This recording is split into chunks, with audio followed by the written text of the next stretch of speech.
Hello, everyone. Today is Saturday, December 18th, 2021.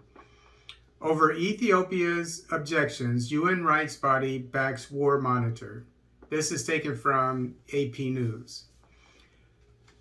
Over Ethiopia's objections, the UN's main human rights body voted Friday to create an international team of experts to boost scrutiny of rights abuses in the devastating year-long war between Ethiopian government forces and fighters from the country's Tigray region. What war isn't devastating? But in my humble opinion, I'm a news junkie and I'm 57 years old. I've been watching the news religiously for the past 30 years plus. And this war does not compare with many of the wars that I've seen in places like Iraq. Come on, Bosnia, so forth. The human rights. Come on. I don't have time to go into, in Russia, places, Chechnya, places like that. This is nothing compared with that. Anyway, Ethiopia's government decried a quote neo-colonialist mentality, unquote, after the European Union and other Western countries stay out of their business. Don't you have enough to do, United States, with your border, people crossing illegally? And other Western countries sought a special session of the Human Rights Council to ratchet up attention on the conflict that has left tens of thousands dead.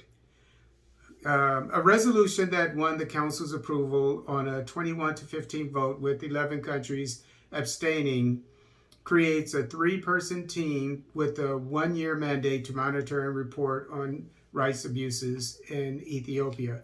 The push from EU and other Western countries demonstrates their frustration that a joint investigation between Ethiopia's Human Rights Commission and the UN Human Rights Office, which culminated with a report last month, didn't go far enough. Their frustration, if you stay out of their business, you won't be frustrated. Quote, the conflict has continued with ongoing fighting beyond the borders of Tigray. Our office continues to receive credible reports of severe human rights violations and abuses by all parties, unquote. The UN Deputy High Commissioner for Human Rights, Nada al-Nashif, told representatives at Friday's session, quote, the humanitarian impact of the conflict is increasingly dramatic, unquote. Another thing is, anybody who knows the situation in Mexico knows that the United States, they're letting fentanyl into the country. They're bringing it across the border, and the United States isn't doing anything about that. Meanwhile, people are dying every day of fentanyl overdose. Now, don't you think the United States has enough to do on its own border where it doesn't need to be getting in other countries' affairs? Why is it way over in Africa? Something's wrong with that. Can't even take care of its own backyard.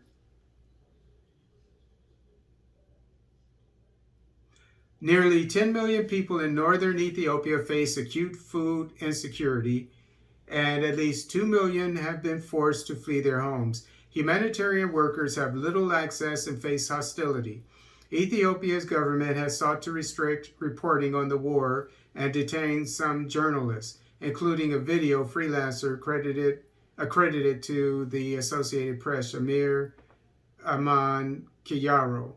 Between 5,000 and 7,000 people swept up under Ethiopia's new state of emergency remain detained, most of them Tigrayans, al-Nashif said. Quote, many are detained incommunicado or in unknown locations. This is tantamount to enforced disappearance and a matter of very grave alarm, unquote. When I was in Iraq, we took Saddam Hussein's nephew and put him in a prison. So this is what happens in war.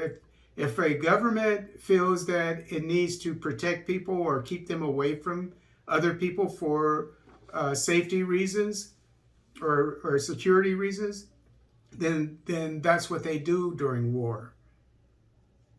The government-created Ethiopian Human Rights Commission acknowledged in a statement this week that there was, quote, value added in encouraging the joint investigation to continue, but said creation of a new body, quote, is repetitive, counterproductive to ongoing implementation processes and further delays redress for victims and survivors, unquote. Ethiopia's ambassador in Geneva, Zinebe Kadebe Korcho, said his government rejects the draft resolution the Human Rights Council is considering.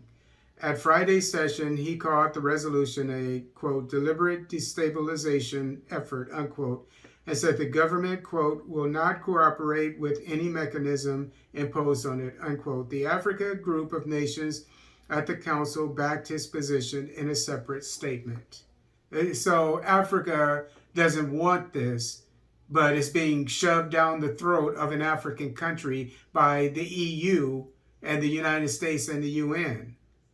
Quote, multilateralism, after all these years, is once again being hijacked by a neo-colonialist mentality. Ethiopia is being targeted and singled out at the Human Rights Council for defending a democratically elected government, unquote, the ambassador said. The council is being used as an instrument of political pressure, unquote. The Ethiopian ambassador said Ethiopia's government has set up a quote, inter-ministerial task force, unquote, in response to the human rights report issued last month, and it has begun work. The joint report decried the, quote, terrible toll on civilians, unquote, in the conflict in the Tigray region and human rights violations and abuses committed by all sides. The rare collaboration by the UN Human Rights Office with the Ethiopian Human Rights Commission was hampered by authorities' intimidation and restrictions and didn't visit some of the war's worst affected locations. The UN Human Rights Chief, Michelle Bachelet, has said all sides in the war in the Tigray region have committed brutal abuses that could amount to war crimes and crimes against humanity. The investigation broke little new ground and confirmed in general the abuses described by witnesses throughout the war, but it gave little sense of scale, saying, for example, that the more than 1,300 rapes reported to authorities were likely far fewer than the real number. The government has insisted the report cleared it of allegations that genocide was happening in Tigray. The conflict erupted in November 2020. And you notice that the joint report didn't mention anything about genocide.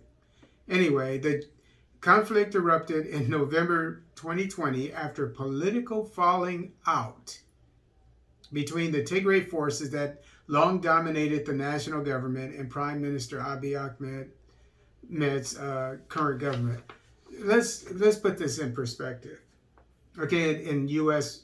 terms, government terms. They're saying that there's a falling out between the local government of Tigray and the federal government of Abiy Ahmed. This is similar to what happened was the first thing that happened was Abiy sent a general to Tigray region who was rejected by the TPLF. And then they attacked different bases, military bases in their region, and tried to steal weapons, etc.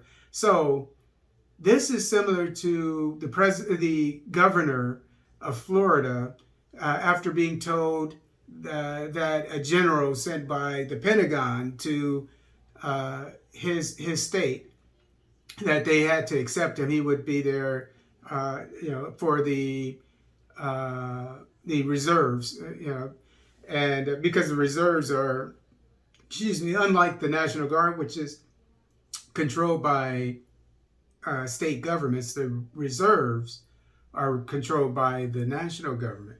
So they send a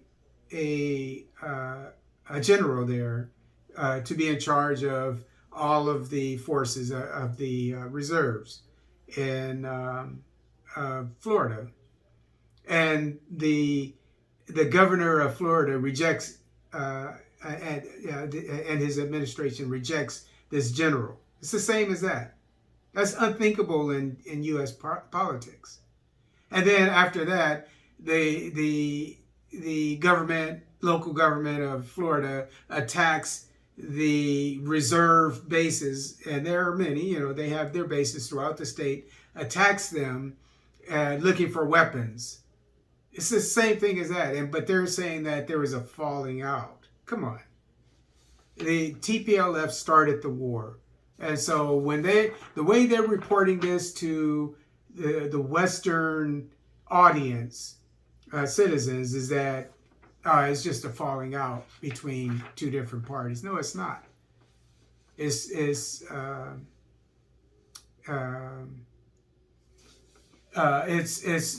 being traitors